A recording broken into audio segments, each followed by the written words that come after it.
Guten Tag, meine Damen und Herren, Dr. Francesca. By now, you must have very quickly figured out that I don't speak German. But I want to wish you and greet you in the language of your country. I have another wish, which is that if you get bored at any point during the speech, feel free to interrupt, because there is very nice and wonderful sparkling wine waiting for all of us. I will try to be as brief as possible. I would like to share some experiences with you that we go together with the organization Hilfswerk Austria. Ladies and gentlemen, in the summer of 2008, I visited a collective center in northern Bosnia.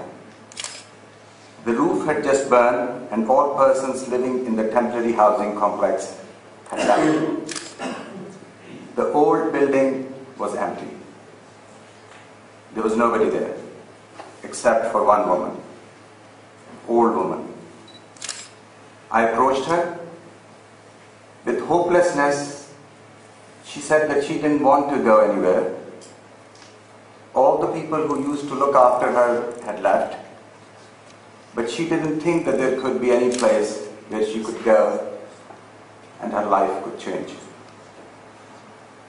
She saw no reason to move.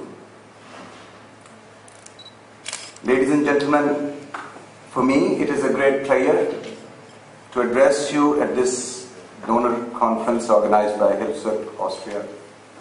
Over the years, UNHCR and Hilfswerk has worked together in finding solutions for people who were displaced due to the war in the 90s in Bosnia and Herzegovina. It is especially fitting to discuss these issues in Austria, which for the past 2 decades have been instrumental in advocating the cause of internally displaced persons at the international level. At the same time, this is also a place where Vienna itself hosted most of the discussions which led to the adoption of United Nations guiding principles on internal displacement. So this is a very historical place from the United Nations point of view. Globally, this year is a special year for UNHCR because it is our 60th anniversary. As some of you may know, UNHCR was created in 1951 to deal with the refugee crisis created by the Second World War. And the life of UNHCR was for a very limited period, just for a few years. We could not have dreamt even in our wildest thoughts that UNHCR would still be around in the world. But the continued crisis, continued emergencies, continued disasters has brought us a life of 60 years. The organization, which was made only to deal with the crisis, refugee crisis in Europe, became an international organization. And we came back to Europe after 4 decades, with the war starting in former Yugoslavia. When it comes to new emergencies, there's no complexity involved in knowing about what's happening in the world. You just need to look at the television, look at the news. There is new kind of violence in the world, there's new kind of displacement in the world, and some people even somebody said that this is a century of people moving from one place to the other. Typically it is the violence. In the past, it was the violence that uprooted people. But now we also have natural disasters, which are also causing displacement. When it comes to violence, you can have a look at the news. It's Libya, it's Côte d'Ivoire, it's Tunisia, and the list goes on. When it comes to natural disasters, Dr. Francesca mentioned Pakistan, there was Haiti, there was United States.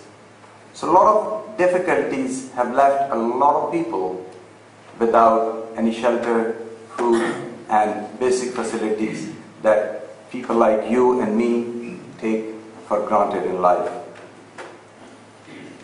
A question, I was in a conference this morning, was organized by OSCE and UNHCR. There's one question which is repeatedly asked to me whenever I go to any conference or meeting. Why are we still present in Bosnia and Herzegovina? War stopped 15 years ago, and why do they still need the international presence? This is a valid question. To put it simply, if we leave Bosnia at this point on its own, there is a big fear and there is a big risk that it could undo all the achievements that we have made in legal, social, structural aspects. There's a lot which has been achieved, and we see the work of organizations like Hilfswerk, Austria, and donors like yourselves. We see these contributions with a lot of honor and respect.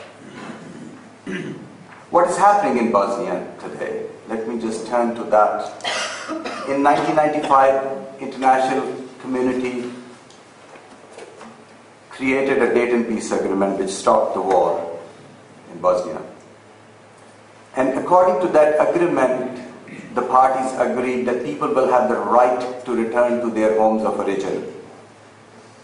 Bosnia was a country of 4.3 million people according to the 91 census. The war displaced more than half of the population. Ethnic cleansing was the term which was used first time. It was used in Bosnia. So our job has been to help people to go back to their home. But over a period of time, there are also people who are just unable to return. So what we are trying to do together with Hilfswerk is to find solutions for these people. One of the problems that and the challenges that we see is that because of competing priorities, because of new emergencies, because of new wars, there is a degree of fatigue among the donors. People do question how long we will continue to support your work in Bosnia. My answer to that question is that we are very close to finding certain solutions, and this is not the time to give up. There are certain initiatives which are being taken. There are certain initiatives which are close to conclusion. There is a process at the moment which includes 4 countries in the Western Balkans. It's Serbia, Croatia, Bosnia and Herzegovina, and Montenegro. And that process is aimed at resolving the problems of the remaining refugees and displaced persons in the region. At the same time, within Bosnia and Herzegovina, we are working on a project which will help people to move out of collective centers and move to social housing projects. That's what we're trying to create. There are people who, if somebody was 50 years ago when the war happened, that person must be 65 years old today. Somebody was 60-year-old, must be 75-year-old. Special solutions are needed for those people. And this is the work that we are focusing on. There are currently over 113,000 internally displaced persons in Bosnia. But there are very few organizations who are working on this. It is my experience, I have been working with the United Nations for over 2 decades, that when the camera's attention is there, then the organization's attention is also there. During the war, during the conflict, or immediately after the conflict, there's a lot of attention. There are many of us there to help. But as time passes, people move on, and as the needs become more acute, as the solutions become more difficult, there are very few organizations which still stand by and continue to try to find solutions. So I once again want to take this opportunity to thank you as donors of Hilfswerk Austria, and thank Hilfswerk Austria for the work that we are doing together. It's, as I said, it's well over a decade. Now, I would also like to mention how many people currently are living in these collective centers. The people who I told in the conference this morning that there are still 166 collective centers. Collective centers are like the camps. Before the war happened in former Yugoslavia, our terminology was confined to calling them camps. The term collective centers actually came to the world with the war in former Yugoslavia. There are still 166 collective centers in Bosnia. And there are around 8,500 people who are currently living in those collective centers. However, Susanna told me yesterday, the head of your organization in Bosnia, very recently, last year, not too distant past, I took some high-level visitors to a collective center, and there was a person who was in the collective center. He was sick. He was very sick, and he had the oxygen mask, which normally should be, people in those conditions should be taken to the hospital, but he had it in the collective center. And she told me yesterday that actually that person died. I want us and our efforts to be redoubled so that we don't have many people who go away just because we could not help them and we could not find solutions for them. If we don't do that,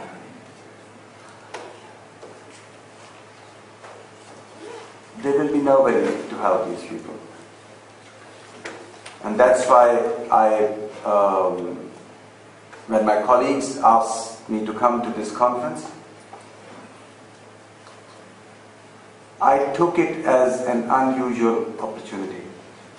I didn't take it as any meeting or conference,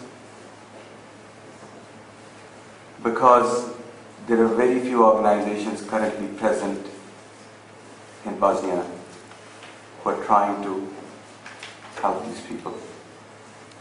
If we don't do it today, many of these people will not be able to wait for a very long time for us to. And also, some of the opportunities which exist today, they will not remain there forever. So ladies and gentlemen, remember the woman that I talked about in the beginning. She has now been moved to an apartment in a social housing block. The hopelessness that I saw in her eyes, I don't want to see that in the eyes of many others who are in her situation. So I would like us to redouble our efforts, remain committed to find solutions for people like her who are still living in those appalling conditions. Thank you.